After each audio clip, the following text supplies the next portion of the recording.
ज्ञानाञ्जनशलाकया चक्षुरुन्मिलितं येन तस्मै श्रीगुरवे नमः।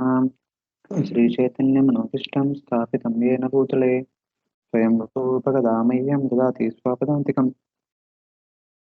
वन्देऽहं श्रीगुरो श्रीयुतापदकमलं श्रीगुरुं वैष्णवांशां श्रीरूपं साग्रजातं सहगणरघुनाथान्वितं तां सजीवं साद्वैतं सावधूतं परिजनसहितं कृष्णचैतन्यदेवं श्रीराधाकृष्णपादान् सहगणललिता श्रीविशाखान्वितांश नमः। ॐ विष्णुपादाय कृष्णप्रेष्ठाय भूतले श्रीमते भक्तिवेदान्त स्वामिनिति नामिने नमस्ते सारस्वती देवे गौरवाणी प्रचारिणे निर्विशेष शून्यवादी पाश्चात्वेषतारिणे जय श्री कृष्ण चैतन्य प्रभु नित्यानंद श्री अद्वैत गदाधर श्रीवासादि गौरभक्तवृंद हरे Krishna Krishna Krishna Hare Hare Hare Ram Ram Ram Hare Hare.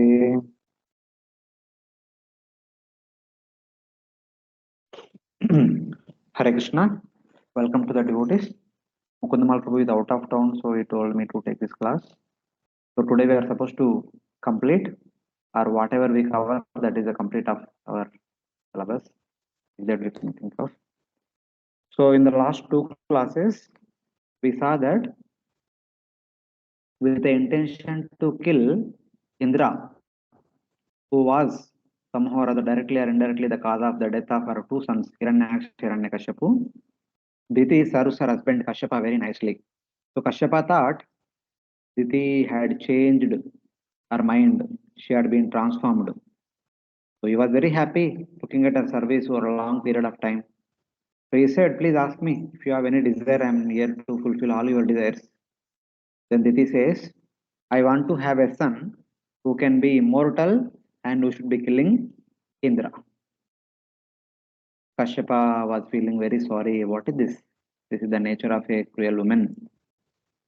So, but I should trick her in a way. I will bless, I will trick and tell her to perform a Vishnu Vrata, by which her heart will transform. Eventually, she will give up the desire to kill Indra, and she will have a son who, instead of killing Indra, will become the follower of Indra. That means will become one of the Devatas. So, with that intention, Kashyapa told that you need to perform one Vaishnava Vrata known as Pumsavan Vrata for 1 full year. As a result of that, your desire will be fulfilled. And then she asked, what are the rules and regulations? What I am supposed to do? Please tell me. So in the previous section, we saw that Kashyapa had talked about all the rules and regulations. What all she is supposed to do, what all she is not supposed to do, do's and don'ts, all the rules and regulations. Everything was been clearly mentioned. So hearing all those things, she said that I will follow this. So thank you very much. I will follow this. So she accepted the semen of Kashyapa and then she followed. Basically, this Vrata has to be performed while being pregnant. So she executed the entire Vrata. So how did she execute that Vrata? How Indra comes and does something for his own protection will be the subject matter of the remaining chapter. So we'll discuss from text number 56 onwards. So one of you can unmute and repeat after me the shloka. Matrusvasur abhiprayam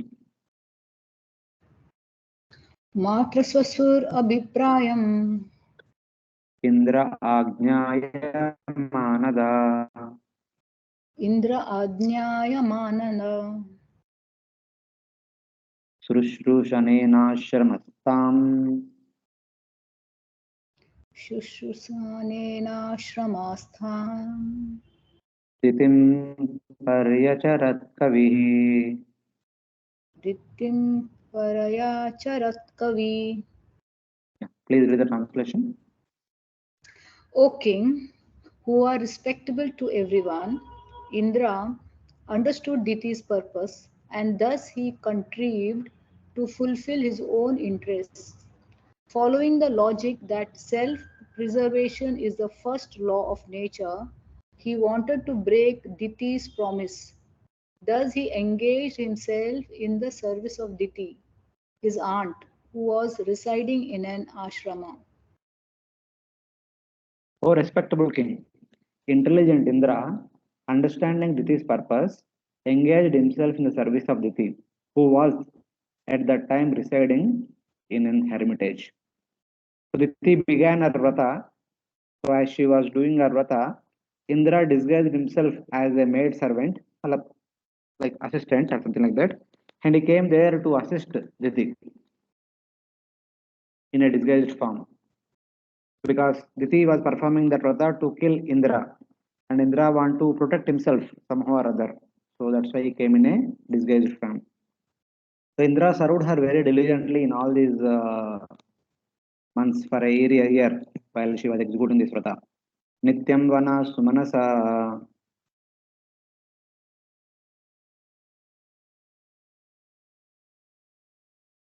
Nityam vanatsu manasa Palamula samitkushan.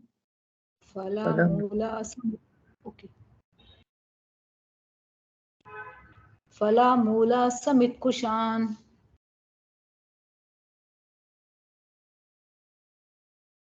Atrankura murdopascha.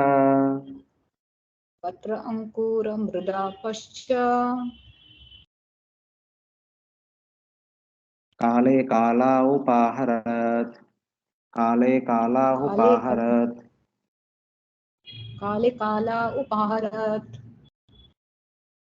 Indra served his aunt daily by bringing flowers, fruits, roots, and wood for yajnas for the forest from the forest. He also brought kusha grass, leaves, sprouts, earth, and water exactly at the proper time.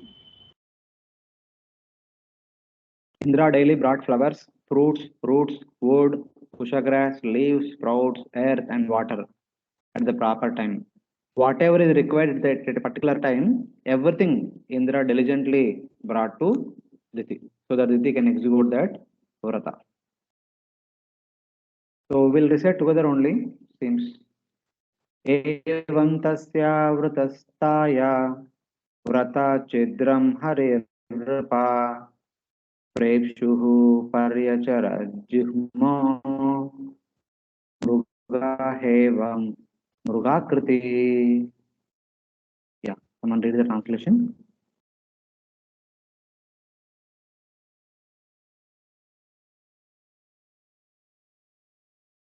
Correction.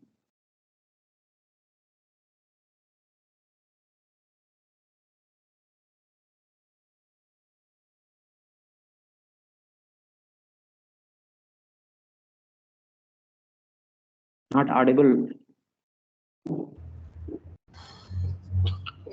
Sorry, Prabhu. You are saying for Hmm. reading translation, right? Yes, yes. Okay. O King Parikshit, as the hunter of deer, becomes like a deer by covering his body with deer skin and serving the deer. So Indra, although at heart the enemy of the son of Diti, becomes outwardly friendly and serve Diti in a faithful way. Indra's purpose was to cheat Diti as soon as he could find some fault in the way she discharged the vows of the ritualistic ceremony. However, he wanted to be undetected and therefore he served her very carefully. So according to previous verse, we may think that she is performing a vrata to kill Indra. But why Indra is serving her so diligently here? He is trying to arrange everything that is required at every particular time. The reason is, O King Parikshit, just as a hunter becomes like a deer to kill the deer, so Indra served Diti with deceit in order to find a fault in the vow of Diti, who was fixed in her vow. So Kashyapa had given a year-long vrata, hoping that while executing this vrata, she will do some mistake. As a result of that, our desired result will not be fulfilled. So Indra also came here with the intention to find out a mistake in her vrata. Indra desired to find some fault in her vow. This, however, was his misconception. Since whatever faults exist are nullified by remembering and glorifying Lord Vishnu, her vow should also become faultless even if there was a fault. So from Shastra point of view, when somebody is worshipping Lord Vishnu, in that worship there is a mistake. Since it is meant for worshipping Lord Vishnu, all the mistakes will be nullified. There will be no result of such kind of apparent mistakes in Vishnu Vrata. So Indra ignored this. So Indra they came there to find out if she does some mistake. It is said in Skanda Purana that yasya smrutya cha namoktya tapo yajna kriyadishu nunam sampurnatam eti sadyo vandetam achyutam. I offer my obeisances unto infallible Lord Achyuta, because simply by either remembering him or chanting his name, all penances, sacrifices, or fruitive activities become perfect. It is either by remembering Lord Vishnu or by chanting Lord Vishnu's name, all fruitive activities, all sacrifices, and all penances will become completely successful. That is the glory of remembering Lord's name. This verse comes in 8th canto, 23rd chapter 16. After the entire event is over, our Vamana Dev asks Shukracharya. So Vamana, the Bali Maharaj was performing 100 sacrifices. The 100th one was going on. Vamana came and asked for a charity. Shukracharya says, don't give charity to him. This person is actually Vishnu himself came disguised as a Brahmana. If you give charity, you lose everything, all these things, so many things. Then Bali Maharaj says, no, I already said that I will give charity. Then he said that under some circumstances you can lie for one's own self-preservation. One can lie. Even though you said without saying Om, you should not give any charity. So Bali Maharaj says, no, what can be done? My father and my grandfather were the ardent devotee of Vishnu. I cannot stop now giving. So he says, then Shukracharya cursed him. You lose all your wealth and go to lower planetary system, something like that. So apparently, Lord Vamana took the charity and expanded into Trivikrama. One step occupied Bhumandala and lower planetary systems. One step occupied upper planetary systems. And third step, by keeping on Bali Maharaj said, sent him to Uttara. So from external point of view, the 100th yajna is incomplete. But Lord Vishnu personally came there. Lord Vishnu charity was given to Lord Vishnu. Glorification Lord Vishnu was performed there. Everything is done. The 100th yajna is also successful. So now Bali Maharaj is authoritatively established as Indra, but in the 8th Manvantara, not in the 7th Manvantara. That is the only difference. So like that, when Vishnu or Vishnu's holy name and his pastimes are discussed or glorified at one particular place, whatever is being done at that place will become successful. That is the glory of Lord Vishnu.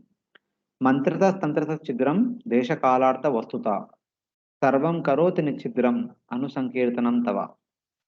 There may be discrepancies in pronouncing the mantras and observing the regulative principles because of the discrepancies in regard to time, place, person, and paraphernalia. But when your name is chanted, everything becomes faultless. Lord Vishnu asks, Lord Vamana asks Shukracharya, so what is the mistake in this sacrifice? How can you say that sacrifice is incomplete and Bali Maharaj is cursed to go to lower planets and all this? What is the mistake here? So Shukracharya said that, my dear Lord, there may be hundreds and thousands of mistakes, but when your holy name is chanted, all mistakes are instantly nullified. There is no mistake. Like that, this is the word spoken by Shukracharya. Shukracharya himself says that when there is any mistakes in chanting mantras, in executing the activities according to place, time, and ingredients, all becomes useless when there is Anusankirtanam. Like that. That is the greatness of Lord's service, devotional service. If any form of devotional service is performed while performing any other activity, that activity becomes successful. It will be said later that Indra would not find any fault in her performance of vows. Mahapurusha Pujaya Siddhihi Kapi Anu Sangini. Liberation is a secondary result of worship of the Lord. This Indra himself will say. Attaining Sahyajya Mukti is the secondary result of worshipping the Lord. What is the first result? One becomes an associate of the Supreme Lord. That is the first result of executing bhakti. Jihma means deception. The hunter disguises himself as a deer to cheat the deer. Similarly, Indra disguises himself as a devotee servant to cheat the thief. So like that. So he was serving to in order to find out a mistake in Diti. But Diti was performing carefully without doing any mistake. Since things were going on, it is almost about 9 months to complete.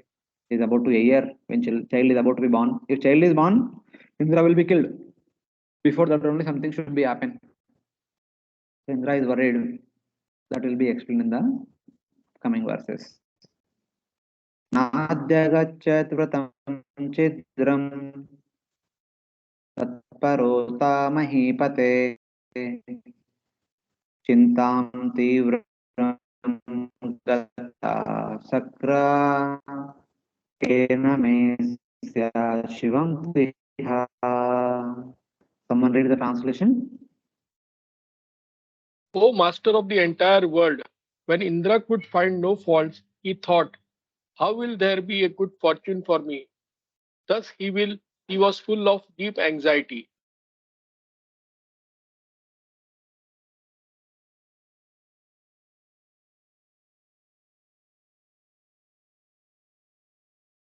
When Indra could find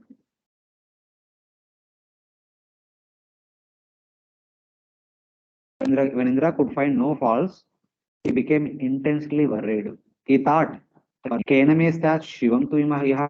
How will I survive if there will be no? I'm dead. What is the way I will be saved?" Like that, Indra is becoming worried for his own.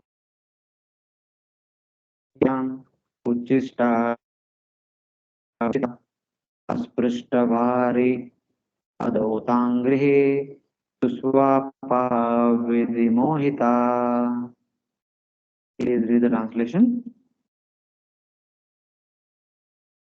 Having grown weak and thin because of strictly following the principles of the vow, Diti once unfortunately neglected to wash her mouth, hands, and feet after eating and went to sleep during the evening twilight. Yeah. Having grown thin because of strictly following the vow, Diti, forgetting the rules, once went to sleep after eating. What was the rule that she failed to follow? After eating and before sleeping, she did not do achaman and without washing her feet during the twilight. So basically, after eating, we should wash our hands and wash our feet and also do achaman before going to bed. So this is the purificatory process. This should be followed. If not achaman, at least we should wash our hands and feet and mouth carefully after eating. That is what is hinted here. She did not perform ashamana or wash her feet after finishing her meals. Even in our deity worship, after boga is offered and before the arati is performed, so there is a procedure of this deity worship procedure. So there is etat padyam, the water is offered for the foot wash of the Supreme Lord, and idam achamaniyam, and there is clove water has been given for the mouthwash for the Supreme Lord. Even for Lord also this is being done. After having prasadam, after having meals, one should do foot wash and achamanam.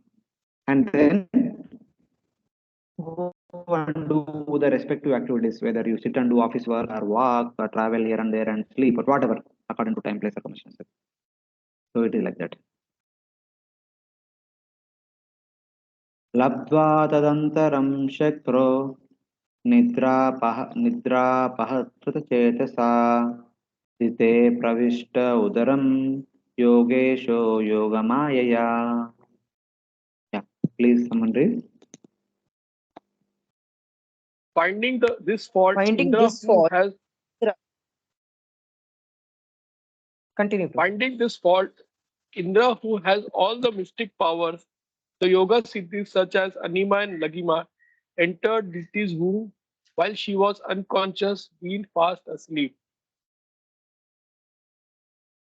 So Indra, who was looking for a fault, today he found the fault that after having evening meals, because she was so tired whole day, she failed to do Achaman and washing her feet and immediately fell asleep.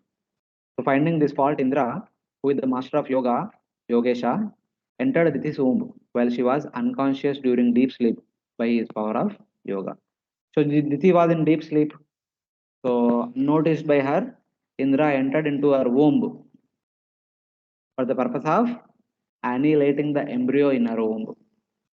He entered by the power of yoga, which allowed him to enter another's body. So Indra did not want to harm Diti. Indra just want to end the life of or end the birth of the child who is meant to kill him. So that was his idea. So we may think that so Indra is a devotee of the Lord, is the king of the Devatas. How can Indra think like this? From our point of view, like Indra is why he is so worried about his life, and that too is entering into the womb of a woman and trying to kill a child. So what is this? We can't even imagine in our current situation like that. Why he is doing like that? There are many reasons. So one reason would be like in the translation we said that Indra want to preserve himself, that is there. But the other important reason is it is Paramatma inspired Indra to do like that. And apparently Indra's intention is to kill the embryo. But his intention may be wrong. But he is also engaged in devotional service for the last 1 year. Just like Diti was serving Lord Vishnu very sincerely in the last 1 year while performing that Pumsavan Vrata, by assisting Diti, Indra also performing this Vrata for last 1 year. Though his intention to kill the embryo is wrong, but he is doing it while engaged in that Vrata for last 1 year. So the outcome result would be auspicious. It won't be inauspicious. So like that. Even though one's intention may be wrong, if we are doing the right thing, the wrong result will never come. Instead, it will turn into a good result. So like that, we have to understand. So let us see what did Indra do. Chakarta saptata garbham vajrena kanaka prabham rudantam saptadaikaikam marodir iti tan punaha. Please read the translation. After entering Diti's womb, Indra, with the help of his thunderbolt, cut into 7 pieces her embryo, which appeared like glowing gold. In the 7 places, 7 different living beings began crying. Indra told them, "Do not cry," and then he cut each of them into 7 pieces again.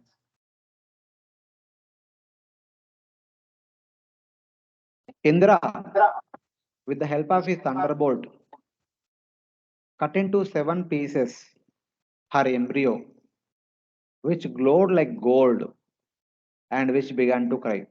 So, through his mystic potency, Indra entered into the womb of Diti. And with the help of his Vajrayudha, the thunderbolt weapon, Vajrayudha, Indra wanted to destroy that embryo. So, in order to destroy the embryo, he cut that into different pieces. He cut that one embryo into 7 pieces. Everything is happening within the womb of Diti, while Diti was in deep sleep. So after he cut into 7 pieces, the 7 pieces began to cry. So Indra told them, "Do not cry." And then he cut each of piece into 7 pieces again. So first he cut the embryo into 7 pieces because they are crying. In order to kill them, he further cut each piece into 7. There are total 49 pieces within the womb of Diti. So Indra said, "Do not cry," to comfort them. But then he cut them into 7 more parts each. Some say that a single jiva can expand his body into 49 forms for a short time, like a yogi or like someone else enjoying a lot of both piety and sin. Sometimes a pious person, a rishi, can expand himself into multiple forms. Like Kardama expanded into 9 forms to impregnate Devahuti, and hence 9 daughters were born. Or Mandata, Sagara Manda, Shaubari expanded himself into 50 palms, 50 different forms, so that he can be with his 50 wives, the 50 daughters of Mandata. Some yogis can do, they can expand into multiple forms. Like that, the child in the womb, we can think of a yogi. So one child had become 7, and the 7 had become 49. So that is possible. So others say that knowing the future event, 49 jivas entered into one body and then entered each of the 49 parts when cut by Indra. So some other acharya said that no, understanding that Diti is going to give birth to 49 children through the semen of Kashyapa, the 49 jivas simultaneously entered into our womb. Like we have twins and triplets, we see around sometimes twins are born, triplets are born. So though 2 or 3 souls are entered into the womb of a mother. That is possible. Like that, 49 jivas entered into the womb of Diti here. Others say that 48 more jivas entered each of the other part the moment that Indra cut up the one fetus. Just as separate jivas enter each branch when a person cuts branches of a creeper or bush and plants them in a different ground. Just like in the case of a tree, some trees, we cut a branch and sow it somewhere, it becomes another plant. Even some flower plants also take a branch. Even a sugarcane candy also take a branch and put it in the ground, it becomes a new plant. Like that, some say that no, there was only one jiva entered into our womb, but when Indra cut into different pieces, suddenly another souls entered into those other pieces. So when Indra further cut them, other souls entered into those pieces. Like that, 3 different options are there. So in any way we can think of, but whatever it is, even though Indra cut that embryo into 49 pieces, but all 49 were alive. They did not die. The one embryo became 49 embryos now in the womb of Diti. So this is happening by the will of the Supreme Lord. That's why it is happening. Samvochuhu patyamanaste sarva pranjalayo nrupa kimna indra jigam shashi Bhrataro Marutastava. Yeah, please read the translation.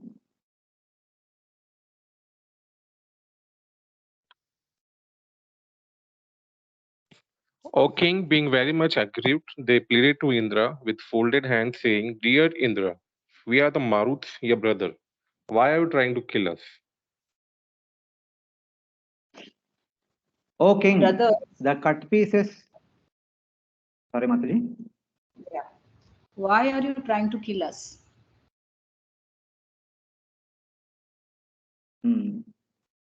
The cut pieces pleaded to Indra with folded hands. Oh Indra, why are you killing your brothers, the Maruths? So the 49 jivas who are inside the womb of Diti, so now they are offering prayers to Indra. My dear brother, why are you cutting us? We are your step brothers. Why are you trying to kill us? Like that they are asking Indra. So then Indra, what Indra does? Ma baishta brataro mayam यूयम इति आह कौशिका अनन्य भावान पार्षदान आत्मनो मरुतांगनान. When Indra saw that actually they were his devoted followers, he said to them, If you are all my brothers, you have nothing more to fear from me. So while they were pleading to Indra, saying that you are our brother and we are your followers and we are known as Maruths, why are you trying to kill us? So Indra spoke to the group of Maruths, his devoted followers. Yes, you are my followers. Do not fear. So when the one embryo, when he cut into 7 pieces and 7 into 7, 7, 49 pieces, they all spoke to Indra. We are your younger brothers, we are your followers, we are Maruths. Why are you trying to kill us? Then Indra convinced, yes, these 49 children who are going to be born will not be asuras and they are not going to kill me. There is no danger, there is no fear. So, my dear brothers, do not fear. I am here to take care of you. Mayam here stands for Mama. Kaushika is Indra. Shruti says, Sapta Gana Vai Marutaha. There are 7 groups of Marus. 7 times 7 groups. So that's why they are called Sapta Ganas. They are also called Marut Gana. In total, there are 14 Marus. Namamaraditer Garbha Srinivasanukampaya Bahuda Kulisha Drauni Astrena Yata Bhavan.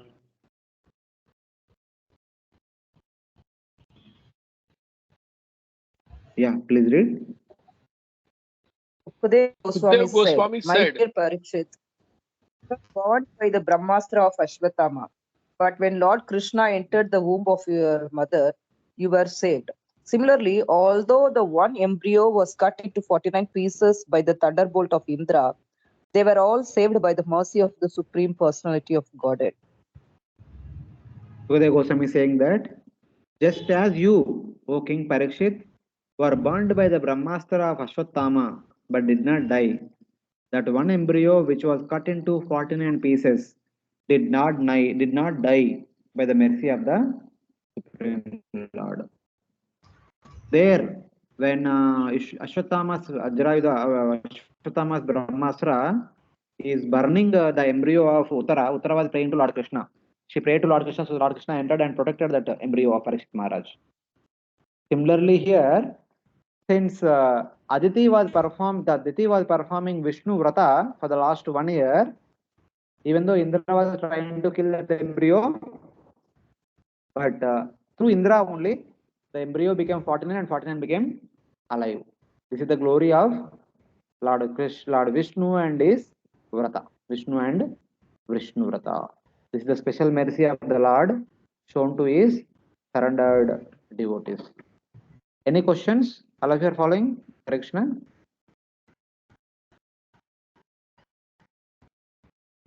Yes, Prabhuji. Yes, Prabhu. Okay.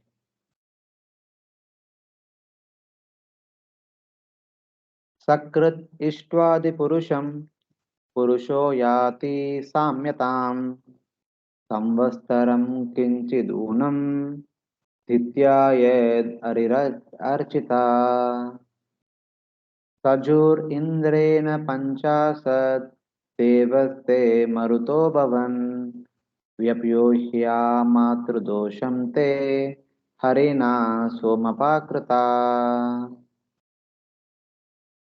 Please read the translation. if one worships the Supreme Personality of Godhead, the original person, even once, he receives the benefit of being promoted to the spiritual world and possessing the same bodily features as Vishnu. Diti worshipped Lord Vishnu for almost 1 year, adhering to great vow. Because of such strength in spiritual life, the 49 Maruths were born. How then is it wonderful that the Maruths, although born from the womb of Diti, became equal to the demigods with the mercy of Supreme Lord? Yeah. If one worship the Supreme Lord even once, he attained the same bodily features as Lord Vishnu. This even once thing is very special in Ramayana. Sakrudeva prapannoya stava asmiti cha yachate abhayam sarvada tasmai etadeva vratam mama. Lord Rama says these words when Vibhishan comes for shelter at the lotus feet of Lord Rama. When Ravana boycotted Vibhishana, or thrown him out of the kingdom, Vibhishana directly comes to uh, the place where Lord Rama and other wanderers were constructing the bridge, Rameshwaram. So he says that I want to surrender to you. So Rama asked everyone, what should we do? Many say that he's from opposite camp, we cannot trust him. Hanumanji said, no, my dear Lord, you should accept. At that time, Lord Rama said that, what to speak of Vibhishana, even Ravana comes and says that I want to surrender, I will give him shelter. Because if one says that once, My dear Lord, I am yours. Sakrideva prapanno, yes. Prapanna means surrendered. Tava asmiti cha yachate. If one surrendered soul yachan karega, so ask that. My dear Lord, I am yours. Abhayam sarvada tasmai. For the rest of eternity, I will give abhayam, fearlessness. Etadeva vratamama. This is my vow. That is the vow of the Supreme Lord. Even if once one does, Lord takes care of the responsibility of the person for the rest of eternity. And what to speak of here? Here both Diti and Indra performed 1 year long Vishnu Vrata, executing very diligently. Of course, Diti executed, but Indra assisted. Indra is also as good as executed the same Vrata. We can say like that. So how can there will be any inauspiciousness for both of them? It won't be. If one worship the Supreme Lord even once, he attains the same bodily features as Vishnu. Matlab, eventually they will become Vishnu Dudas. That means once we come to Vishnu and say that I am yours, Lord Vishnu does not leave on that easily. So we make sure that we practice bhakti seriously and come back to God and become one of Lord's associates. It's like that. Because Diti worshipped Lord Vishnu for almost 1 year, the 49 Maruths became 50 Devatas along with Indra. Lord Vishnu removed the fault of their mother and they became drinkers of Somarasa, Somapakrita. So basically, she made a mistake of sleeping without doing achaman and washing her feet on one evening. So she slept. Indra went into the womb, divided the embryo into 7, 7, 7 into 7, 7, all 7 into again further 7, 7, 7. So total 49. Along with the 49 kids, Indra, 50 of them came out of the womb. Indra, one Devata entered into the womb and it came out as 50 Devatas. So that is what is indicated.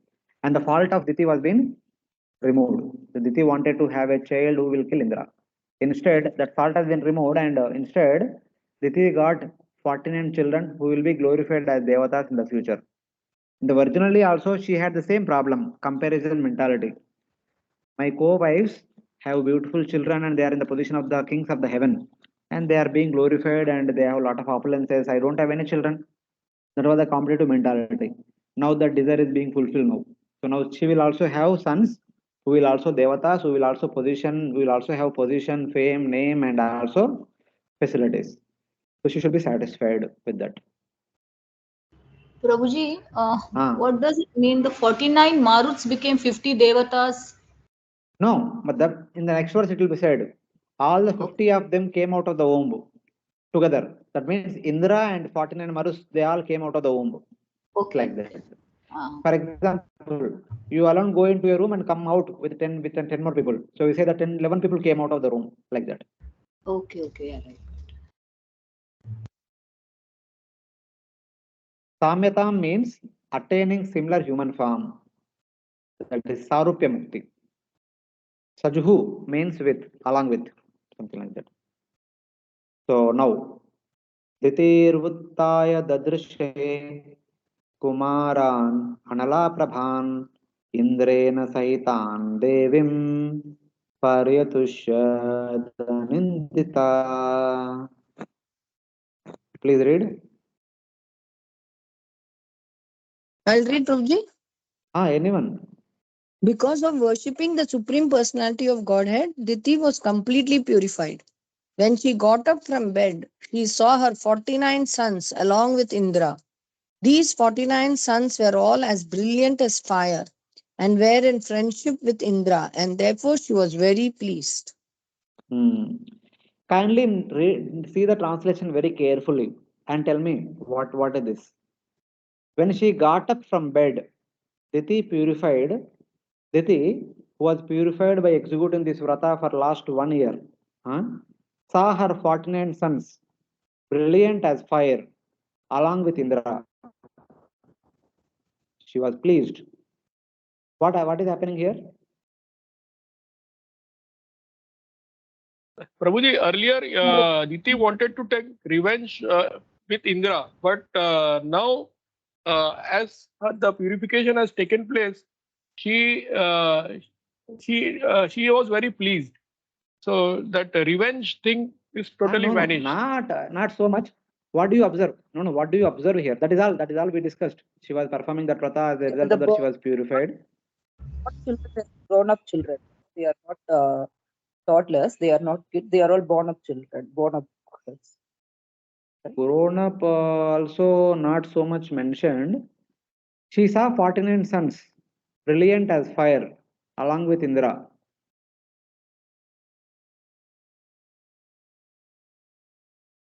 When she got up from bed, Diti, purified, saw her 49 sons, brilliant as fire, along with Indra.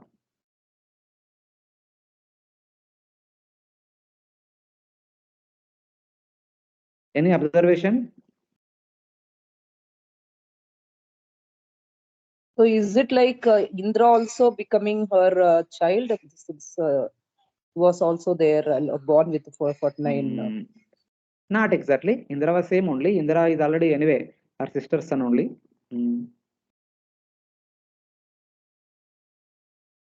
See, I just wanted you to notice. Yesterday evening, after completing all the daily course of activities, after worshipping the lords and deities and guests and all, she had her prasadam, her meals, and then she slept. In the middle of the night, Indra went into the womb and divided that womb into embryo into 7 and then 49. The next morning, when she got up, suddenly she saw 49 kids were on the bed next to her, and Indra was standing nearby. So, what is this? So, one point I want to observe, I want you to observe is that she did not go through any labor pains. She did not even notice while children are born.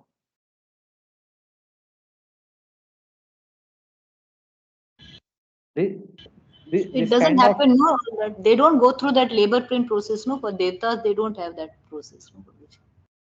okay, but child is born, na? Child should be born.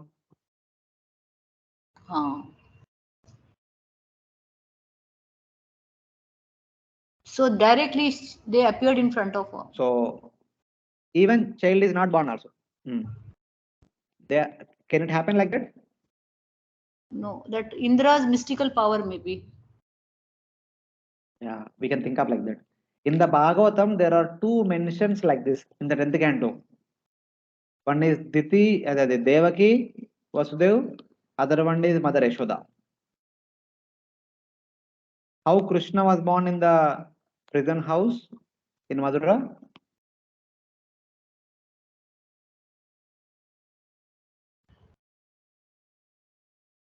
He appeared in 400 form in front of them. But basically, about 7.5 months, Lord Krishna was there in the womb of Devaki. On one night, suddenly the womb disappeared.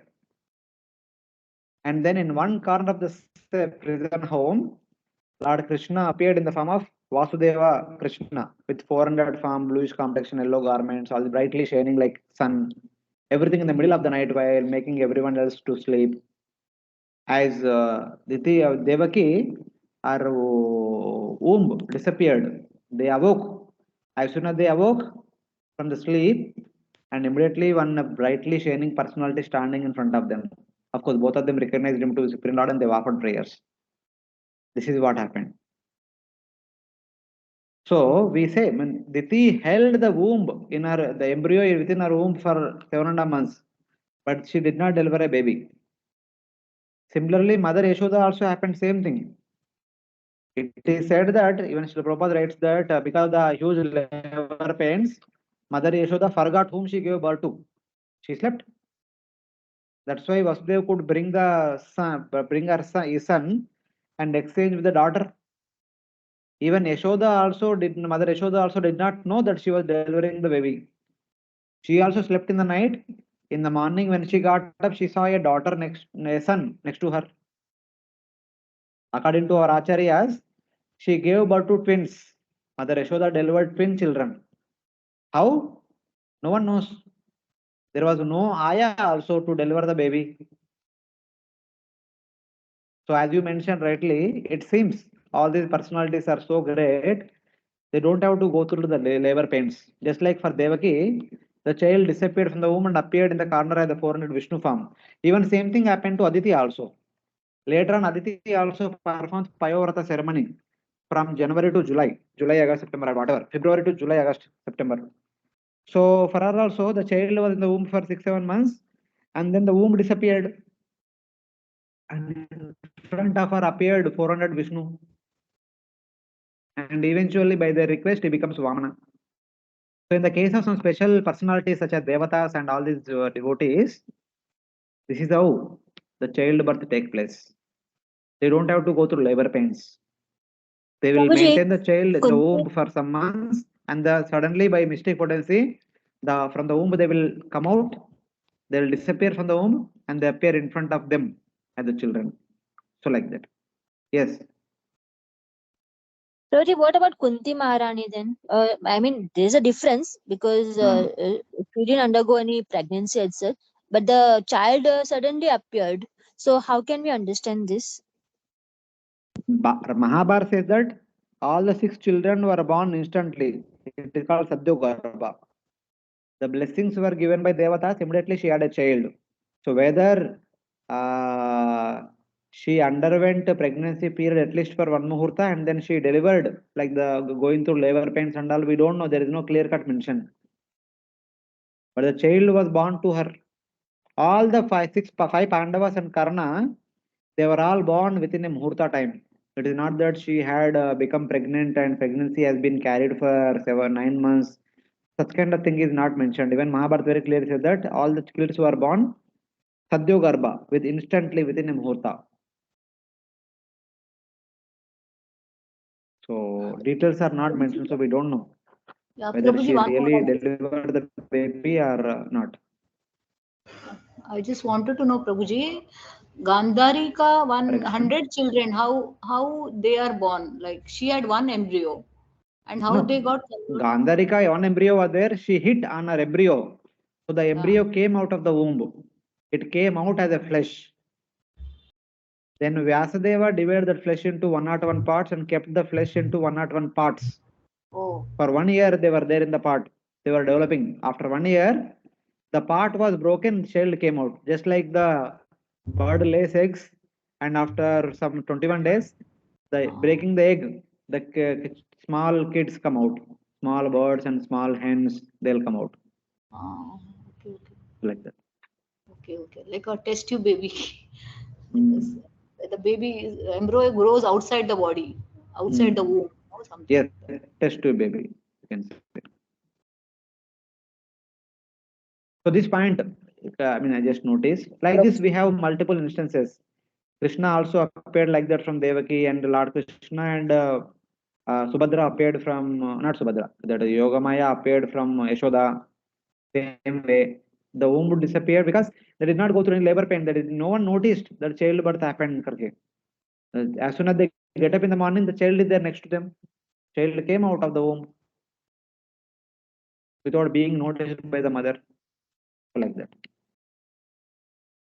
So she was pleased. So she wanted to have one son, but she had 49 sons, and also Indra was there next to her. She was pleased indicates that whatever ill feelings she had for Indra in the beginning about 1 year back, now she don't have that kind of feelings. Now she is okay. She is okay looking at Indra. She is not she don't have any grudges or angry feelings towards Indra. This transformation took place in Diti.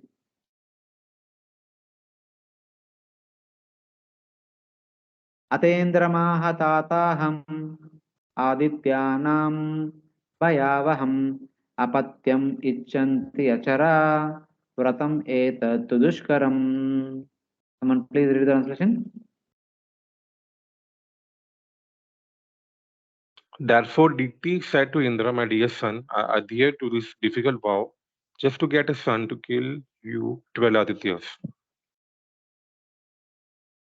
Thereafter, Diti told Indra. Indra was standing next to her, so Diti spoke to Indra.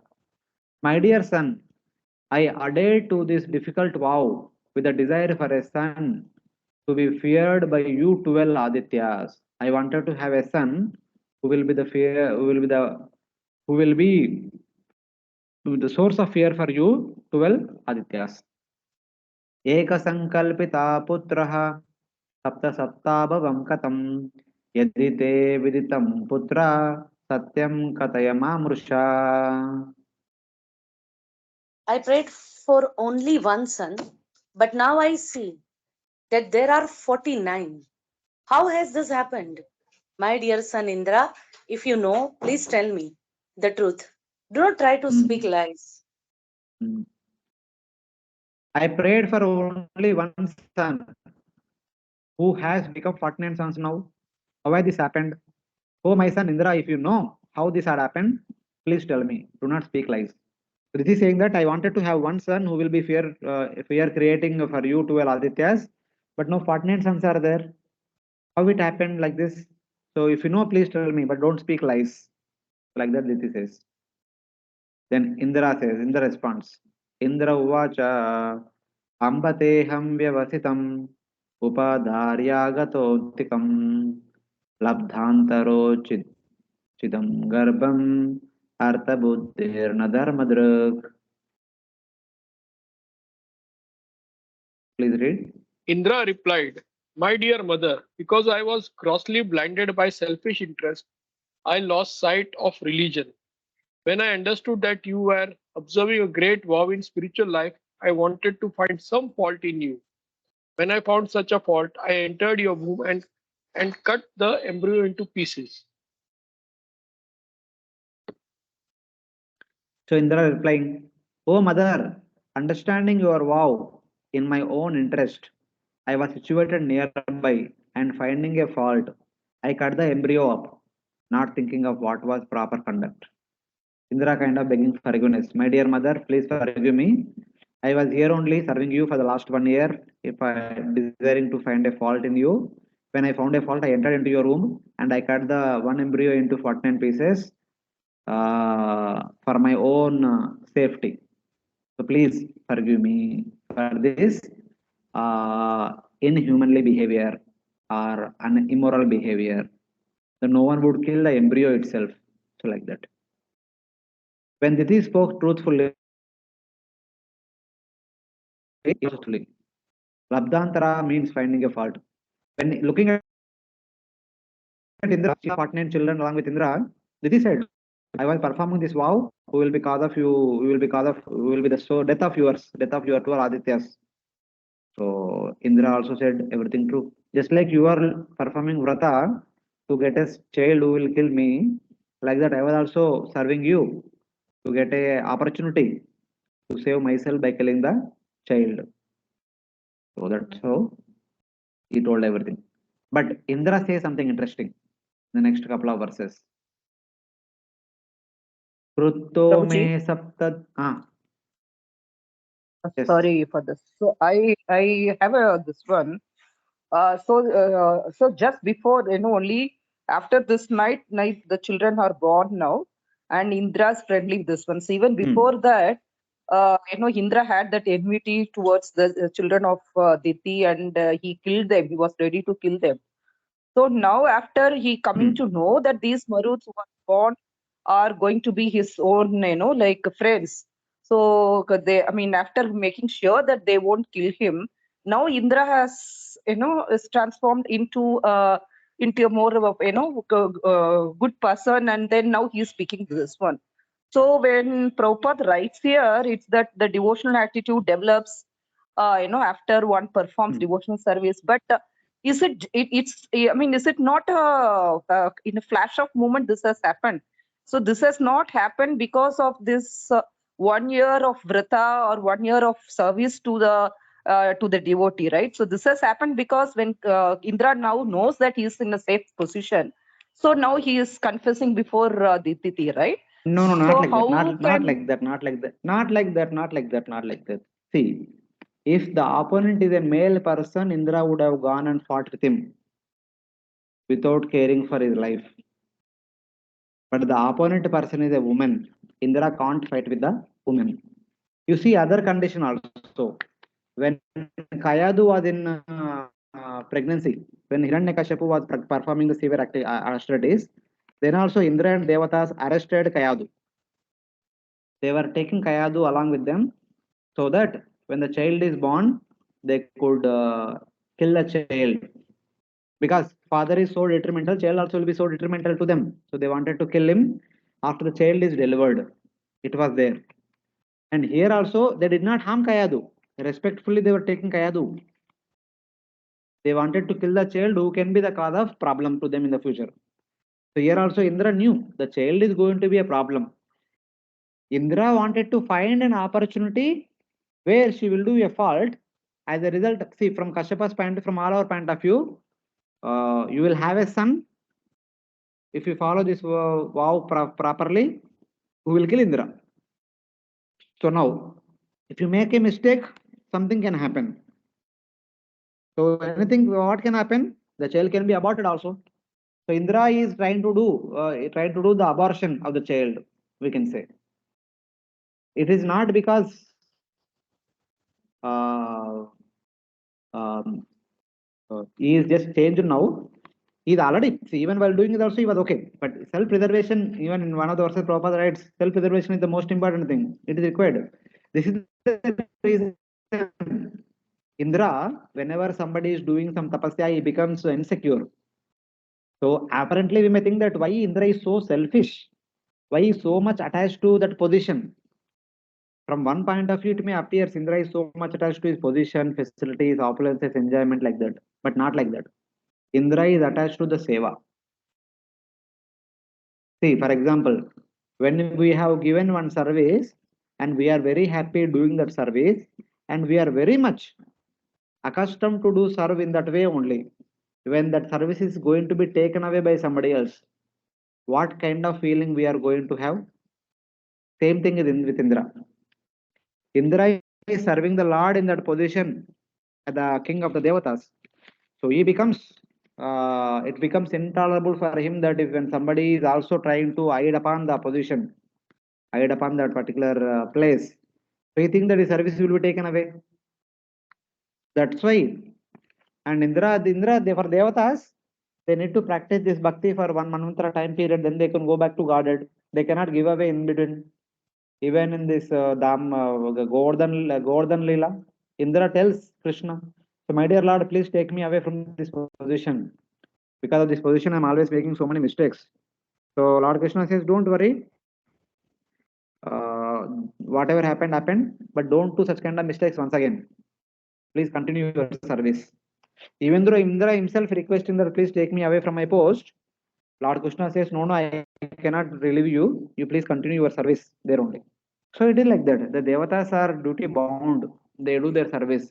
So Yanakana Prakarana, somehow or other, they need to preserve their duty. They cannot give away. That is their service to Lord. So it is like that.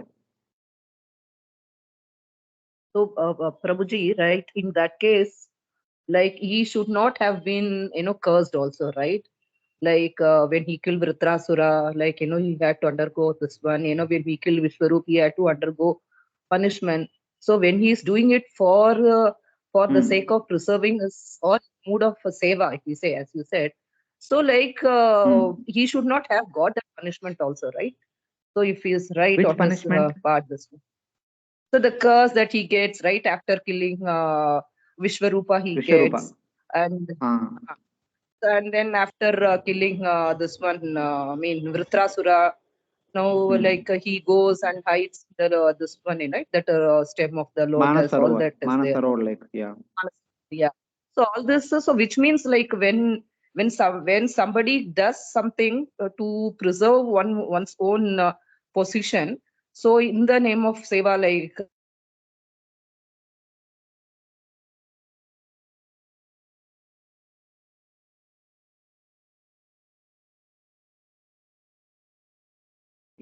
Even it may be for one's own preservation, but in whatever we do, if there is some apparent mistake or some apparent fault or some apparent sin, they respectfully take the reaction on their own. Indra did not take these reactions grudgefully. Even when he killed with Vishwarupa, he understood. He killed Vishwarupa because Vishwarupa was offering oblations for the Asuras. Asuras going to gain benefit and they will become again, they will wage war against Devas. So Indra knew, knowing that if I am killing a Brahmana, he will get a reaction. He went through the reaction for 1 year, then he exchanged with other beings that is there. Even for Vrata also, he consulted with all the great sages. So he is a Brahmana's son and is my stepbrother. How can I kill him? It is not possible. But all of them said that yes, killing him, it is a Brahmahatya. But if you don't kill, the entire world will be a danger. For the sake of world, you take the reaction. And for your sake, we'll perform 7 Ashwamedha Yajnas, and at least we'll try to minimize the reaction. Or if possible, we can also nullify the reaction. So Indra did it. Apparently, from our point of view, we may think that Indra did it for his own sake. But in addition to his own sake, there is a need of the hour also. There is no other way. If you don't do, then it is a big problem for the entire universe. Right. So, I mean, that what you say is right. So, because we want to secure his own position, and so he has certain dharma to follow for securing his own this one. So, at the cost of getting some punishment, he is doing that. So, for a greater cause, maybe we can say. But so in that case, Prabhuji, so if we consider here what Prabhupada writes, right, is this one develops, all the good qualities are certainly manifested. See, So Prabhupada that's is what writing from the preaching point of view. When we practice bhakti, yasyasi bhaktir bhagavati yakinchana sarvai gunais tatra samatase sura. That is there. When one practices bhakti, all good qualities will manifest in them. That is there. But Indra, of course, we can also see like that. Indra, anyway, he was doing, he is also a kind of helping Diti for the last 1 year. There is a transformation in just like in Diti, we can also say in Indra also. But technically, if you see, there is no, I mean, Indra is Indra only. What he was yesterday, he is also today also is the same thing. So in that way, for his own preservation, he was disguised himself as a servant, and he is trying to destroy the womb. All these things are happening. So yeah, we can, from Diti's point of view, you can see like that. So basically, what we understand is so like Indra is always a devotee only, but sometimes as per the circumstance demands, in order to preserve his own position, which was his dharma also. So we might have to indulge in such so-called adharmic activities. And as a pious person and as a dharmic person, he was ready to undergo the punishment also. That's what yes. Can we say that? Yes. Right. One more question on this, Prabhuji. Actually, so what is the reason behind Indra staying back for Diti to commit some inauspicious activity? I mean, from immorality point of view, he could have entered any point of time. So why was waiting for Diti to commit he cannot. Indra cannot do that. First of all, she is a woman, and Indra also cannot do, because even if Indra want to do something, he cannot do. He is a person in administration. He understands. Lord does not allow him to do like that. He cannot. He is not like a asuric person. He can do whatever he wants, whenever he wants. Okay. Okay. He was only looking for a fault. When there is a fault, he can do something. If everything is going rightly, he cannot do. He himself cannot want to do. Even though he can do, but he will not do. That is his nature. Okay, got it. Thank you. If it was like that, he could have done that from the first day only. But it is not like that. Yeah, right. And he did not want to harm Diti also. Kamsa, you see, in the case of Kamsa, he wanted to kill Devaki immediately. If Devaki is dead, there will be no children only. So it is like that. Okay. Any other devotees have any question?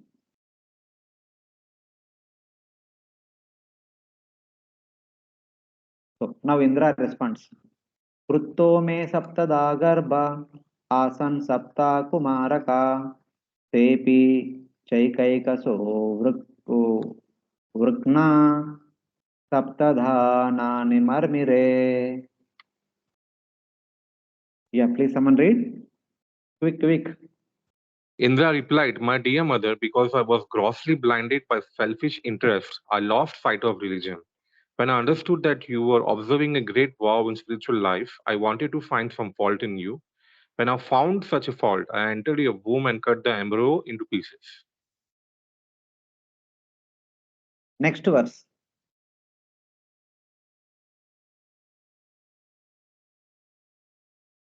"72 you have to read.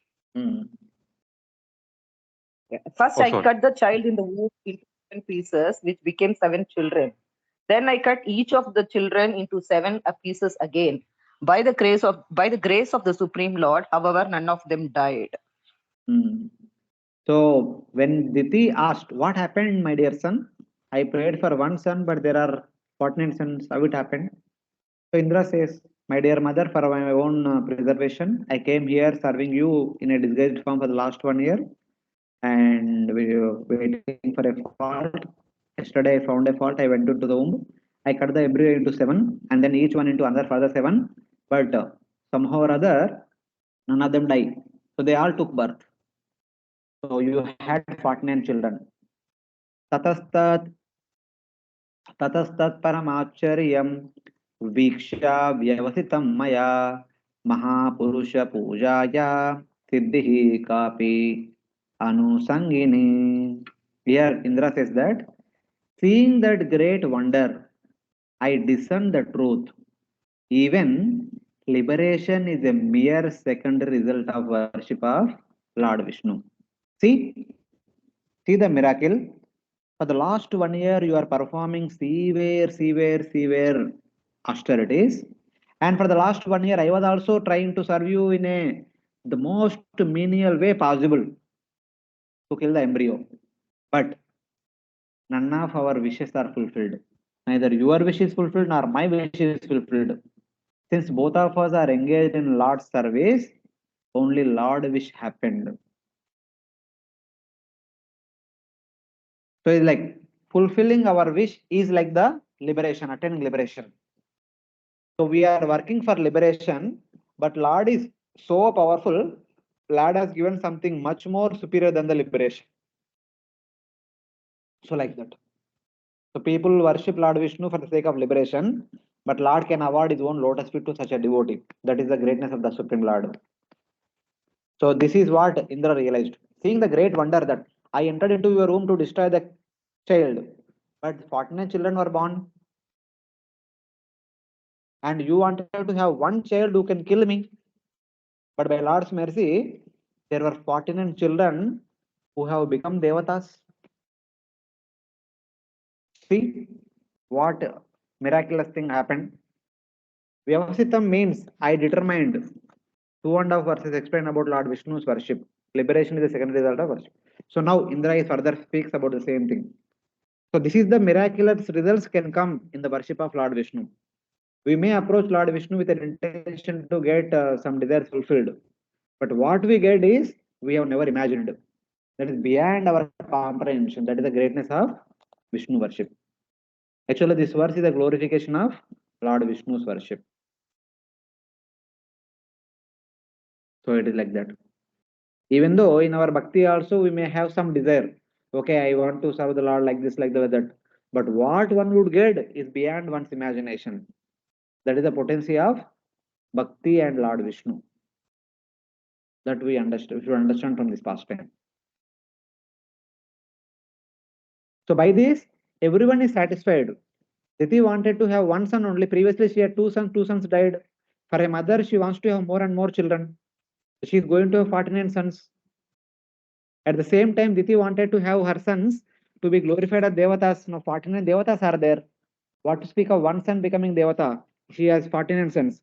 If you compare Diti with her co-wives, all her co-wives had multiple children. So now she must be one of the lady who had most of the children. Previously, she was feeling sorry that I did not have even one child. Now she has 49 children. So she got more than she was anticipating. So this is how Lord Vishnu reciprocates. So in one So, sense, when we want to fulfill our desires in a bona fide way, we get more than what we desire. That will be Lord Vishnu's mercy. Like that, it is. Hare Krishna, Prabhuji. Hare Krishna. So Prabhuji, so what we see here is that so she was not transformed on seeing the 49 children, but the transformation happened because of that devotional, service that he had done, that she did for 1 year. That's what we see, Yes, right? yes, Not yes, because of yes. so that transformation doesn't happen because of the result, even though the Lord tries to give us that transformation through the result, right? That's what we understand from here. Yes. See, in the case of Diti and in the case of Dhruva, when Dhruva was going to forest, he was contemplating upon the desire. I want to have a position superior to that of my great grandfather. Even Diti also, when she approached her husband, she said, I want to have a son who would be killing Indra. So, but while doing that bhakti, they might not have been contemplating about their desire so much. Because while executing the activity, one will be focusing on the activity only. While executing tapasya, Dhruva might have been thinking about how to execute tapasya and focusing on Lord. He might not be thinking about his desire throughout the practice of 6 months. Same as Diti also here, throughout 1 year, she might not be so much thinking about that I have to have a son who will kill Indra like that. She must be focusing on service only. So I need to do all these things, I need to do this, after this, like that. So kindly understand it. She had a desire, but long back, 1 year back. But now the desire gone into the deep into the go down somewhere invisible. So like that we can think of. Yeah, nice point. Thank you, Prabhuji. So I had one question on this, Prabhu. Aradhanam. Yes, Prabhu. Sorry, Prabhu. Yeah, So tell me.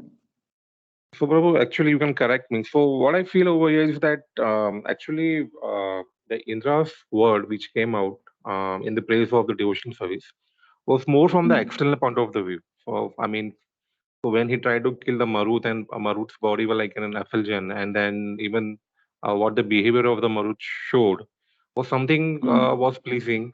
But in case of Vitrasur, what we see, like even he spoke the philosophy, the same much more high philosophy what Indra knew, but he was trying to see Vitrasur as an Asura, and over here when based upon his appearance, and over here the Maruth's like seems to be like an the heavenly personality.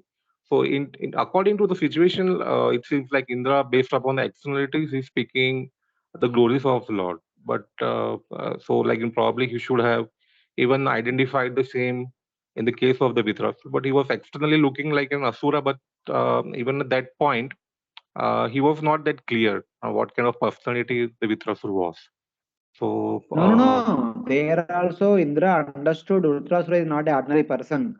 But Vitrasura is not an ordinary person, is a person of worshipful character. Though he may be in the Asura body, he is supposed to be worshipped. But it is Vatrasura who pleaded Indra. My dear Indra, please kill me. Indra does not want to kill Vitrasura anymore. It is Vitrasura who told Indra that you should kill me. In order to kill me only, Lord Vishnu gave you Vajrayudha through Dadiji's bones. If you don't kill me, you are disrespecting Lord Vishnu. Even though you don't want to kill me, but it is Lord Vishnu's desire that you should kill me. Then Indra killed. okay, right. First of all, Indra does not want to kill because he was a Brahmana. And later on, when he understood that he is a Vaishnava, even though in Asura body, Indra did not decide that he don't want to kill. But when Vitrasura told, it is Lord Vishnu's desire that you should kill me. But that realization So came in late order in to Indra, follow right? the desire, That realization in Indra came late when Vitrasur spoke. But No. Vitrasura only tells. See, it is not like that, Prabhuji. We have to read between the lines. We have heard like that many times in our Bhagavatam speakers always called Indra. They always say Indra is like a selfish person, like this, like that, because we have heard so much like that. That's why you may be having a negative opinion about Indra. It is not like that. When Indra heard all these wonderful philosophy from Vitrasura, it is like he is kind of awestruck and offering obeisances. But Vitra, he determined, I don't want to kill you. But he told, You have to kill me because that is what Lord Vishnu wants. See, when you read Shastra, it has multiple purposes. For a new person, we have to explain the same thing in a different way. For a person who is in the movement for a long time, we have to say in the same thing in a different way. It is not that you can speak one meaning only at all. So in the beginning days, we may see that people who out of their selfish nature, in spite of being in a good position, also they make mistakes. For the, like so, at that time, it is for the new fight person to learn something. But as the time progresses, we need to understand what is the inner import. Right. Oh, yes. Thank you. Yeah, thank you. So it is not like Indra is so selfish as we generally hear, and Indra is so personal. This thing and all always makes mistakes and all. No, for everything that Indra does, there is a reason behind it. Sometimes many times he's actually forced to do. He does not want to do, but he is forced to do. Even the other pastime, if you read that Indra fought with Krishna. Lord Krishna just killed Narakasura and took Indra's uh, kundal and other jewelry and Varuna's umbrella and presented it to Aditi, Indra's mother. Right. And then while coming back, Satyabhama wants one Parijata tree. So Lord Krishna took a Parijata tree. Then what did Indra do? It is approved. Huh? He fought with Krishna. Yeah. Acharya explained that while see, when Krishna went to Swarga in the Swarga Sabha, Indra was sitting on his throne along with Sachidevi. And next to Indra, Lord Krishna was sitting along with Satyabhama. While everyone was glorifying Krishna, that what he did, there was a communication that is happening between Satyabhama and Sachidevi, between two ladies. Sachidevi is saying, "See, I am sitting on the high throne. I am the queen of the entire three lokas." So then our what is that? Satyabhama is saying that no, I am the king. I am though my husband may not have a position, but I am the wife of my husband who did which your husband can't do. Something like that. So it is unspoken words, and just for the sake of pastime, Acharya is explained like that. So there is a communication between them. They did not speak any word that my husband is great, my husband is great, my husband is great, my husband is great, something like that. So then when Krishna was taking the Parijata tree, Sachidevi insisted on Indra, no, she cannot take the Parijata tree along with her. Parijata tree is meant for the heavenly residents, it cannot be taken to earth. Please go and stop them and get back that Parijata tree. Indra says, no, I cannot. He is our Lord. Just now he came here and he gave us all these things and I cannot fight. But Sachidevi said, no way, you have to fight. So when a wife goes into a hut, husband को सुनना पड़ता है. So he went on Krishna and he was defeated in no time. So it is like that. But for us to understand a lesson, we say that, see, Indra is being puffed up with his opulences, he is there to fight with Supreme Lord also. Right. Thank you. So sometimes we go read between the lines. We need to understand why things are happening the way they are happening because of some unseen circumstances. Thank you, Prabhu.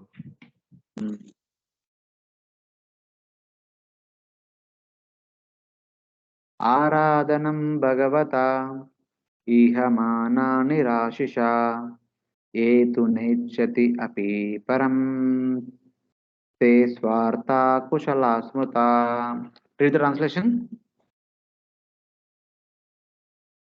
Although those who are interested only in worshipping the Supreme Personality of Godhead do not desire anything material from the Lord and do not even want liberation, Lord Krishna fulfills all their desires. Those who desiring only worship of the Lord, worship of the Supreme Lord, and being without material desires, do not even want liberation, are considered expert in understanding their highest benefit. Just like as I was mentioning, both Dhruva Maharaj and Diti, while executing their Vrata, they might not have been thinking about their desire so much. Instead, they were only focusing on how to execute their service. Similarly, even a person might be performing bhakti with an intention to attain liberation, but while executing bhakti, one will be absorbed in bhakti. One is only thinking about how to serve, how to execute, how to do this, how to do that. One is not thinking about when will I get liberation and all. So like that. Those who desiring only worship of the Lord and being without material desires do not even want liberation are considered expert in understanding their highest benefit. That means those who only desire to serve the Lord wherever they may be, it does not matter. Such desirers are the best of the devotees.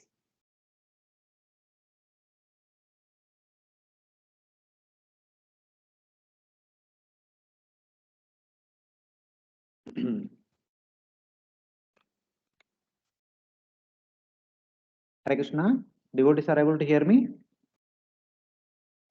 Yes, Prabhuji. Yes, Yes, Prabhuji. Voice. Okay. Some network issue. I will just continue. Yeah. Para means liberation. Those who desire liberation are ignorant of their own interests, desiring grass instead of great treasure available. Those are simply focused on liberation, liberation, liberation. They actually are in a wrong situation. Because of the presence of the six great qualities in the Lord present before them, those who desire worship of the Lord are considered successful. The Lord can give anything and anything and everything to a surrendered devotee. If we simply approach the Lord asking for something, Lord may not be pleased so much. But if we are only desiring to be absorbed in seva, Lord will be so much pleased and He will give us more than what we need and more than what we want. So that is the best position. The good and best position is always desire to serve the Lord. Ask for the more and more service of the Lord. That is the best thing that we can ask for. There is a verse in the 5th canto. The Devatas are praying in relation to Bharata Varsha. Satyam dishanti artitam artito nunam naivartado yat punarartitam ya. Swayam vidatte vajatam anichatam tatapi danam nijapada pallavam. Here it is said that the Lord certainly gives desired objects to devotees who request them, but He does not give in such a way that the devotee will ask again after finishing his enjoyment. If we approach the Lord asking for something, Lord will give us the fulfillment of our desires also. He will give something more than that, so that we stop asking. But if we approach the Lord without asking anything other than the service of the Lord, then how much more Lord will give? Even though we don't ask the Lord something special mercy, but Lord is ready to give special mercy. That is His lotus feet. If we only ask service to His lotus feet, then how much more happy the Lord will be. Here it is said that He gives His lotus feet, which includes all desirables, to those worshippers who do not desire material benefits. Even though anichatam api, even though the devotees are not asking for Lord's lotus feet, Lord gives His own lotus feet. That is the specialty of the Supreme Lord. So that they will forget the material desires and they will only become attached to service to Lord's lotus feet. That is the specialty of the Supreme Lord. That's how Lord will be pleased with one's selfless service. So that should be the point we should understand from this section.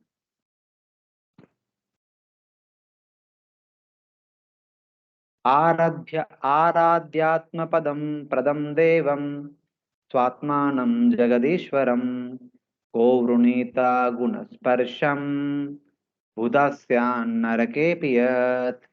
What intelligent person, having worshipped the Supreme Lord of the universe, who is the performer of pastimes, having worshipped the Lord with a beautiful form, who gives himself to the devotee, would accept material happiness which is available in hell? So here Indra says that which intelligent person, having worshipped the Supreme Lord, who is the source of this entire material creation, who is the performer of unlimited pastimes, and having worshipped the beautiful form of the Lord who can fulfill all one's desires, would still accept material happiness which is even available in the hell. It's like approaching the king and asking for a palmful of rice grain. When king is pleased, one can ask the entire kingdom also. The king is ready to give the entire kingdom. Then asking for a palmful of rice grains is not at all appreciated. Same thing here also. Devam here means the Lord who is absorbed in pastimes. Swatmanam means beautiful form. Tadidam mama daurjanyam balishasya mahiyasi kshantum arhasi matastvam dishtya garbom mrutotita. Here Indra says, O mother, best of all women, I am a fool. Kindly excuse me for my sinful deed. He says, please forgive me for my dhaurjanyam, sinful activity. The dead embryo has become alive by good fortune. So by Lord's mercy, even though I cut the embryo into 49 pieces, from my point of view, they are dead. But by Lord's mercy, somehow they all became alive. And here you see, you have 49 sons. This is how Indra is talking about what had happened. Indra told everything and also begged forgiveness for his mistake. Then what happened? Sri Shuka Uvacha Indrastayaphyanujata Suddhabhavena Tushtaya Marudbi Sahatam Natva Jagamatri Divam Prabhu. Someone read the translation? Sukhdev Goswami continued, Diti was extremely satisfied by Indra's good behavior. Then Indra offered his respect to his aunt with profuse obeisances, and with the permission he went away to the heavenly planets with his brother, the Maruths. Yeah. Taking permission of Diti, who was satisfied by his good behavior, Indra offered his respects to her and left for the heavenly planets with his brothers, the Maruths. So Indra said, by Lord's mercy, these people are not only be born, and now they will be the Devatas. So please give me permission that I will take them to heaven.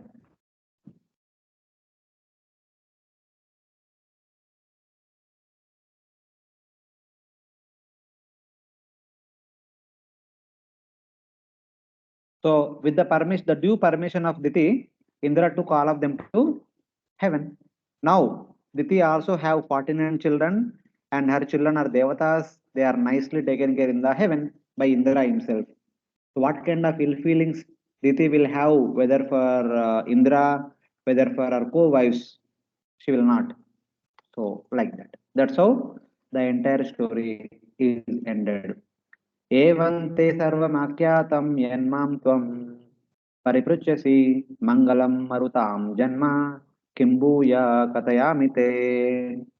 I have replied to the question you have asked me in regard to the auspicious birth of the Maruths. What else should I explain? So this is how the entire chapter has been completed. My dear Parikshit Maharaj, I spoke everything that you wanted, and please tell me if you want something more to hear. That was the request of Sukadeva Goswami. So since Sukadeva Goswami asked if you want to hear something more, please let me know. So now Parikshit Maharaj will ask a question. No, you told that Kashyapa told about Pumsavan Vrata to Diti, and Kashyapa also described about the Vrata in details. Can you please elaborate on that? That will be question of Parikshit Maharaj. So the entire Pumsavan Vrata will be described in this chapter.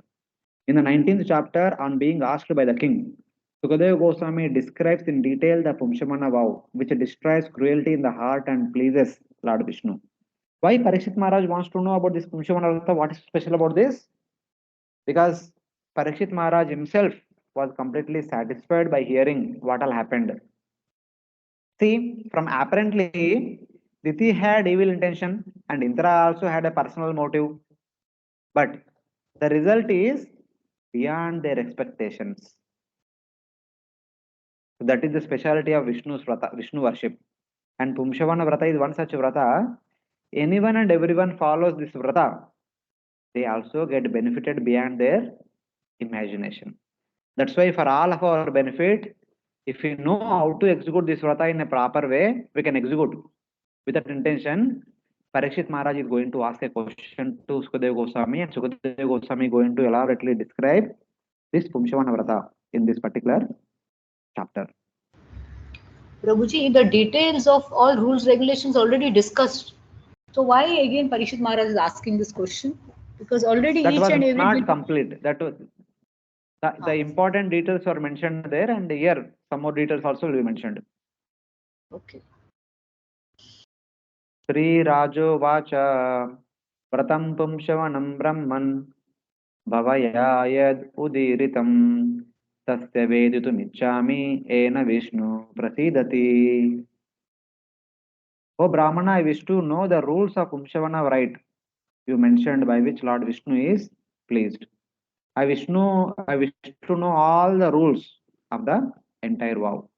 Yeah, someone read the translation for text 2-3. So since see this chapter is only about rules and regulations, we'll not read the verses. Just read through translations, and if there are some notes we'll discuss, and maybe in 10 minutes, 10-15 minutes we'll complete this. Yeah, someone please quickly read the translation. On the Sukadeva first day Goswami of the said, bride, In the slides only you can read. You don't have to read from the book. From the slides only please read. Sukadeva Goswami said, on the first day of the bright fortnight of the month of Agrahayana or Margashirsha, November, December, with permission of her husband, a woman should begin this vow, which fulfills all desires. The woman should hear the story of the Maruth's birth, and under the instructions of Brahmanas, after clearing her teeth, bathing, and wearing white cloth and ornaments, should worship Lord Vishnu and Lakshmi before taking breakfast. Morning. Basically, morning we have Mangalarti to Bhagavatam class, whatever it is, everything should be done. Margashirsha means the month of Margashirsha, and Adita means on the first day of the waxing moon. So basically, Shukle Margashirsha Pakshe. In the month of Margashirsha, in the Shukla Paksha, on the first day onwards, this Vrata should be begin. So when to begin this Vrata, the date is mentioned. So please read. Mata, you please continue. You only read. Okay. O Lord, complete in your desires. I offer my respectful obeisances unto you, the independent Lord, the master of great wealth, the giver of all perfections. So he says that while executing this Vrata every day, one should offer this prayer. This prayer is the regular prayer. May I offer plentiful respects to you. So the devatas depend on their servants to accomplish their own powers, but you do not. This is expressed in this verse. Basically, I offer my respectful wishes unto you, the independent Lord, the master of great wealth, the giver of all perfection. Therefore, you are all independent because you are endowed with all great powers by your very nature. You are full of your desires. How will I please you with my offerings? You are the master of great wealth. How I possibly please you by offering houses, gardens, elephants, servants, singing, dancing, drums, instruments, and chanting of the Vedas. In spite of doing all these things, one should say that, my dear Lord, I cannot please you enough. But whatever little I can do, please accept. So indirectly, this verse is saying that we should actually engage whatever we have at our disposal unto Lord. Then we should say that I have not served you enough. And what I can offer you, you are the Lord of Lakshmipati, you are the Lord of Vaikuntha, you have everything at your disposal. What I can give is considerable. That should be the mentality of servant while serving the Lord. You are the giver of Swarga, liberation, and Prema. How can I please you? By offering karma, jnana, yoga, or bhakti sadhana. So Lord can give beyond our imagination. What we can do is little. And we should say that, my dear Lord, you can give unimaginable things. What I can offer you? I have nothing to offer you. In spite of offering everything that we have within our position. That should be the prayer we should say while executing in bhakti. That is understanding. Yeah, please read the translation. Just as you are endowed with mercy, by which your powers are hidden. So you are situated as a Supreme Lord, worthy of worship, by being endowed with the Shakti of Mahalakshmi, the Shakti of independence, Shakti of wealth, and all strength and other qualities. So Lord is endowed with all wonderful potencies, energies, and shaktis. So what I can give Lord? Lord is already Shaktiman. How can I favor the Lord? That is the mentality. By your mercy, everything happens. Just as you are endowed with mercy, you are the Lord. You are the Lord because of being endowed with other powers. The meaning is this. You are served by your Kripa Shakti. You wait for the Tulsi leaf offered by the devotee. Thus, you are not independent. You ask the devotee, please give me something to eat because I am hungry today. Thus, you are not full in your devotees, your desires. You say to your devotee in his dreams, my house and garden are worn out. Where will I play? So, like the prayer should be, my dear Lord, even though we cannot offer anything to you, but you ask us to do all these things. You say that I am hungry, please feed me. You say that please offer me tulsi garland.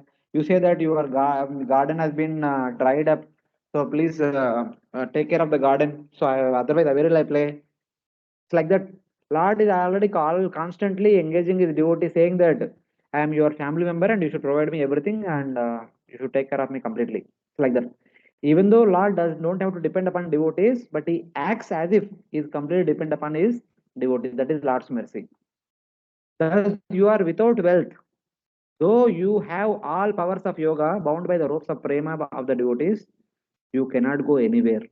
Thus, you do not have all siddhis. So the devotee says that even the Shastra says that you are Bhagavan, you are full of all siddhis, you are Yogeshwara, this, that, all these things.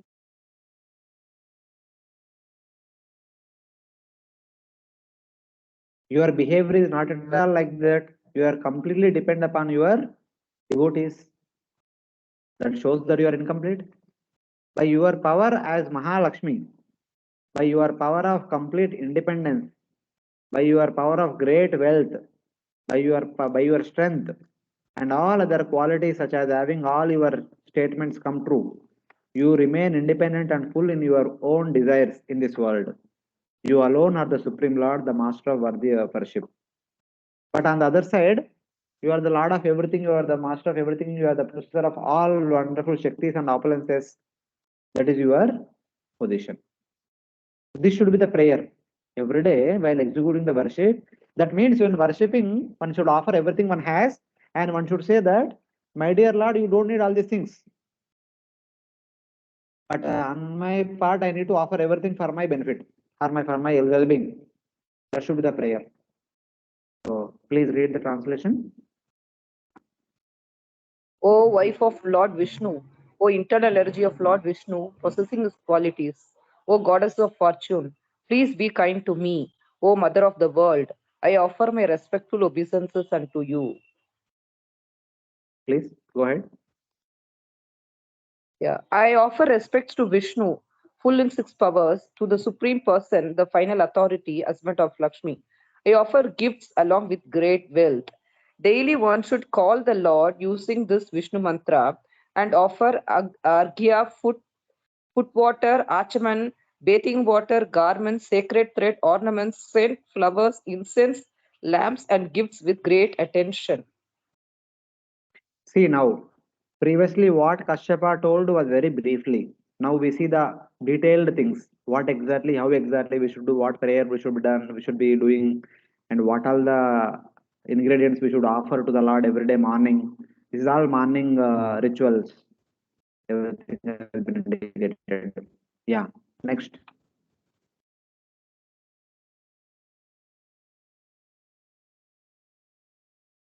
Translation, Prabhuji. Uh, One should chant the following mantra while offering 12 oblations consisting of the remnants from the worship of Vishnu into the fire. Om Namo Bhagavate Mahapurushaya Mahavibhuti Pataye Swaha. So while chanting this mantra, offer the 12 kinds of ingredients. So what are the ingredients are said here? All these things. The total will be 12 ingredients. All of them should be offered to the Supreme Lord. Next.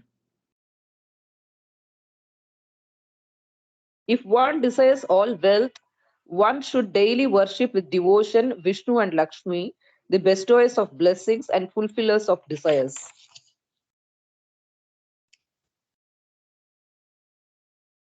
One should offer obeisances on the earth to the Lord with a mind humbled by bhakti. One should chant the above mantra 10 times. Then one should chant the following prayer. So like that. I will read, no problem. You two are the lords of the universe, the supreme cause of the universe. Lakshmi is also Prakriti or Maya Shakti, difficult to understand, hard to overcome. You are the master of Lakshmi. You are the supreme person. You are all sacrifice personified. Lakshmi is the secular activity of the sacrifice and the worship performed in meditation, whereas you are the enjoyer of the worship. Ijja refers to the contemplation of the activities that a man performs in preparation for a sacrifice. Kriya refers to the activities in the sacrifice, not restricted to persons initiated into sacrifice. Ijja means activities done by the Yajaman. Kriya means activities done by anybody during the sacrifice. Mother Lakshmi is the reservoir of all qualities, whereas, my dear Lord, you manifest and enjoy all those qualities. You live as the soul of all living entities, and the goddess of fortune is the form of their bodies, senses, and mind. You are the revealer of names, names and forms, and the shelter and the support of names and forms. Pratyaya means the revealer of the names and forms. You are also the support of the names and forms. You are both the supreme rulers. You are both the supreme rulers and benefactors of the three worlds. Oh, Uttama Shloka, may my desire be fulfilled. So whatever desire one may have, one should offer this prayer. If at all one has some desire, one should offer this prayer unto Mother Lakshmi and Lord Narayana. Offering prayers to Lord Vishnu and Mother Lakshmi according to the process mentioned above, one should then remove old articles. After offering them Achamana, one should worship them again. So remove the old articles, again offer Achamana, Padyam, etc. And then again worship, complete Arati. So like that. Thereafter, with devotion and humility, one should offer prayers. After smelling the remnants of the food offered, one should again worship the Lord. Basically, take out the boga and then do the Arati and worship the Lord, something like that. Accepting her husband as the representative of the Supreme Lord, now accepting one's own husband as the representative of the Supreme Lord, the wife should worship him with unalloyed devotion by offering him what was offered to the Lord. That means the prasadam should be fed to the husband. The husband, being very pleased, should execute all actions, high and low, for his wife. Between the husband and wife, one of them is sufficient to execute this devotional service. If the wife is unable to execute this process, the husband should carefully do so. Anyone can do. One should execute the vow for Lord Vishnu and should not deviate from it for any reason. With devotion, one should worship women with living husbands and brahmanas by means of garlands, scents, food, and ornaments used in the worship. Fixed in the rules of worship, placing the Lord to rest, one should divide the offering to the Lord and then eat.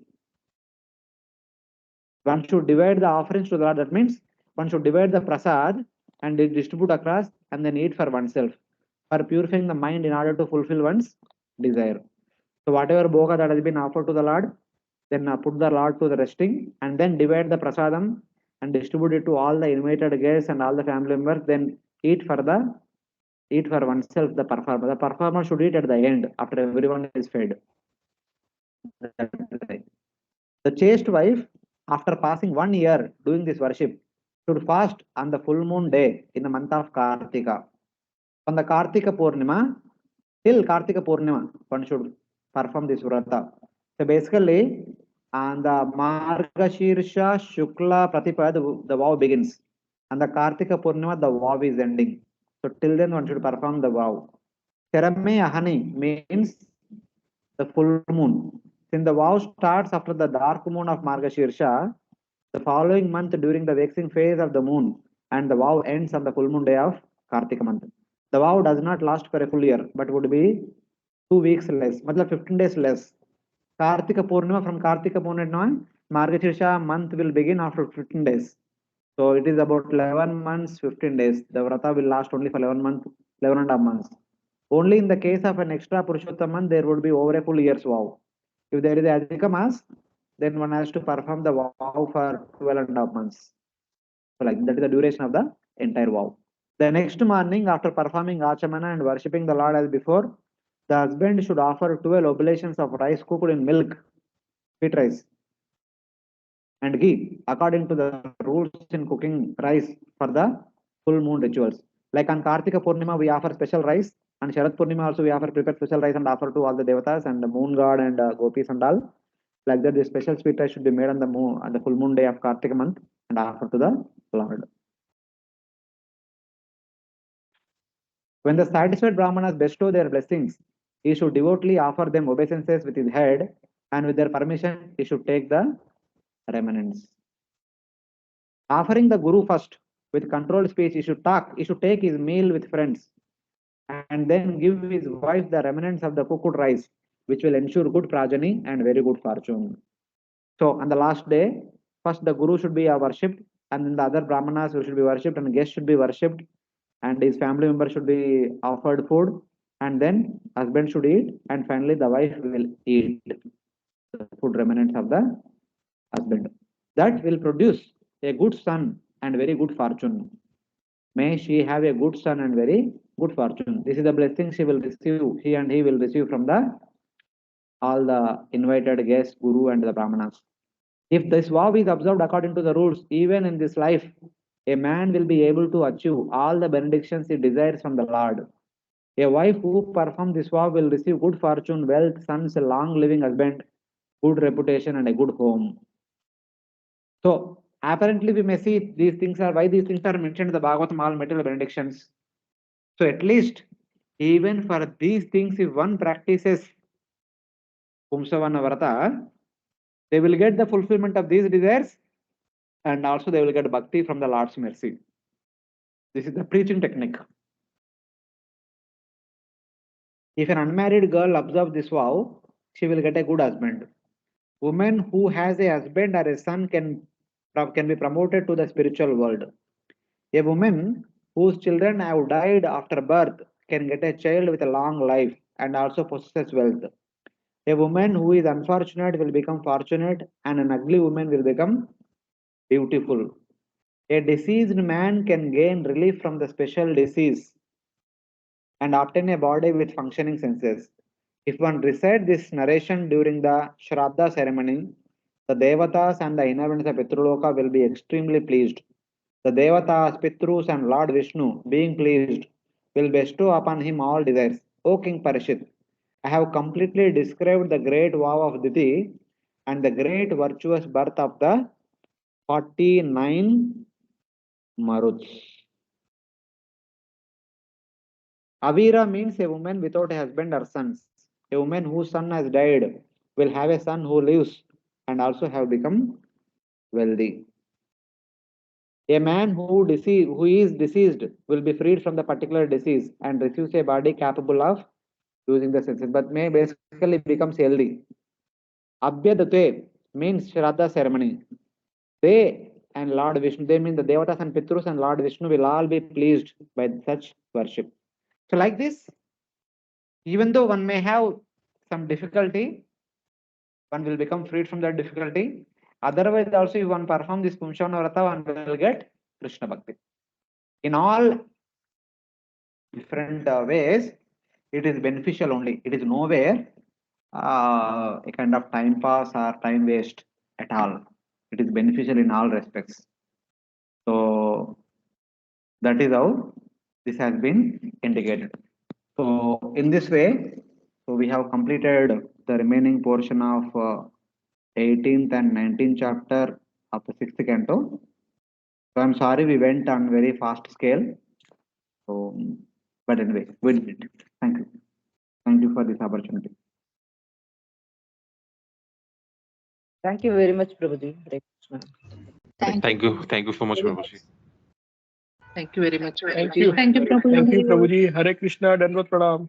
Prabhuji, Hare today we Krishna, completed Dandavat Pranam. six cantos of Bhakti Vaibhav.